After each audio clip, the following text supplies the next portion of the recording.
For our plans to scale for the air-propelled boat, we're going to use a scale here where 1 block equals 1/2 inch.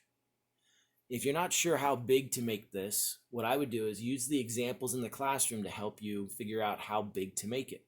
So you don't want to go any smaller than the versions or the examples in the classroom. You don't want to go any bigger. So somewhere measure those and see what number makes the most amount of sense to you.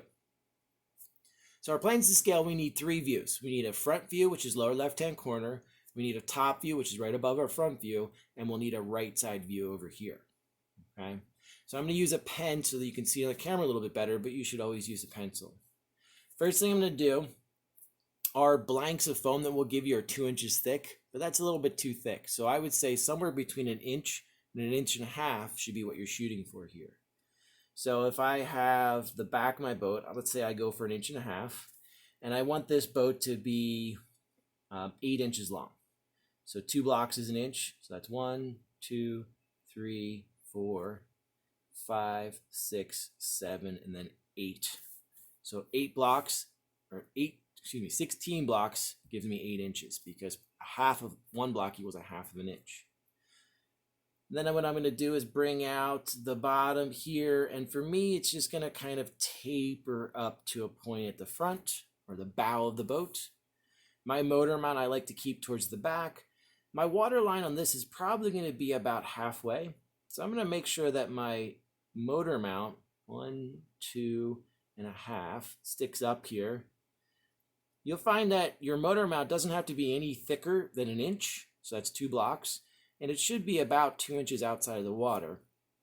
I'm going to draw some dash lines here to represent where the motor is actually going to go. Our motor is about 1 inch in diameter.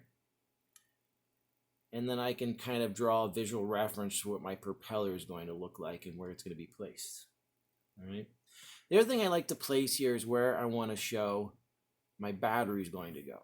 All right. For the most part, our batteries work out really well if they're towards the front of the boat, because when this boat takes off, it's going to stand up a little bit. We want it to plane off and be as level as possible. Okay. So that's my front view. My top view should be right above it, and it's going to show my width and my length. So the first thing I'm going to do is figure out how wide I want it to be. Well, for mine, I'm going to go 4.5 inches. So 1, 2, 3, 4.5. And it should be the exact same length. Okay. So for me, it's going to come out, and then I'm actually going to curve to a bit of a point here. So again, it comes out, and then it curves to a point. Okay, so notice it's the exact same length. My motor mount is going to go right in the middle.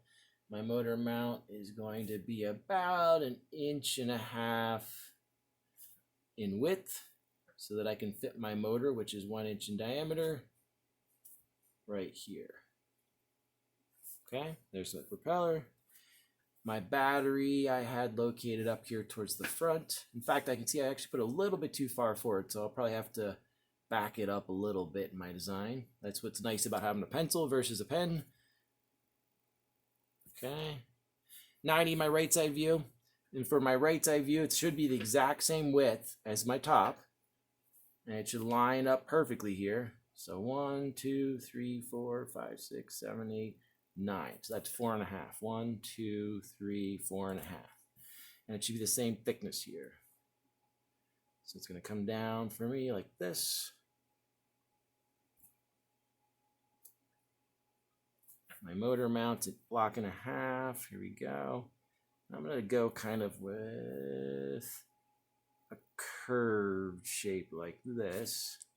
And then my motor goes right here. It should be 1 inch in diameter.